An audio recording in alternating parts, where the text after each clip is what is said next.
Salut les amis. Le garçon est né 7 mois avant le terme, par la volonté du destin, est né à bout de souffle. Grâce aux mains habiles de l'équipe médicale, il a été réanimé, mais testé sur ce encore loin d'être terminé. Le nourrisson a été englouti par une cascade de problèmes de santé, paralysant la moitié de son petit corps.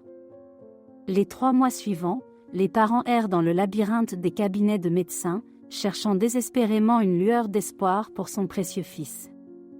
Un jour, au milieu d'une vaste mer d'opinion médicale, ils ont rencontré un neurologue avec une prescription de traitement non conventionnel. Le médecin, avec une expression sévère du visage, a insisté pour qu'ils conduisent dans la maison d'un chien chow-chow ou labrador. La réponse du médecin n'était pas une simple suggestion, c'était un ordre ferme. Après avoir décidé, la famille a acquis un chiot chow-chow noir de 3 mois. Les filles plus âgées étaient excitées par la perspective d'un nouvel ami à fourrure, mais le chien, étonnamment, je n'ai montré aucun intérêt pour eux. Au lieu de cela, le petit chien se précipita vers le garçon paralysé et, à le choc des parents, a commencé à le mordre doucement. Perplexes et inquiets, les parents ont d'abord pensé à arrêter un tel comportement inhabituel. Cependant, en observant attentivement, ils ont réalisé que le chien ne ciblait que le côté paralysé enfant.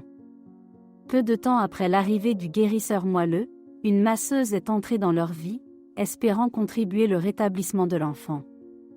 À sa grande surprise, elle a découvert que le bébé ne faisait pas un, mais 2 massages en même temps, un de ses mains habiles, et l'autre de la douce touche d'un compagnon à fourrure.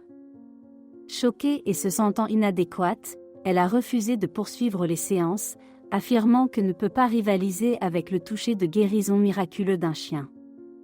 Une fois immobile et ne réagissant pas, l'enfant a commencé à montrer des signes d'amélioration. 1 mois plus tard, le bébé, malgré tout, tendit les 2 mains. Le chien a poursuivi ses activités étranges mais ciblées en déplaçant le bébé comme s'il s'en souciait à propos de votre propre chiot. Au fil du temps, le côté paralysé sur lequel le chien s'est focalisé a commencé à récupérer force et mobilité. Les médecins surpris qui avaient autrefois peint une image sombre pour la famille se tenaient maintenant dans perplexes alors que le garçon célébrait son premier anniversaire en se déplaçant et en marchant avec résilience, qui défiait les attentes médicales.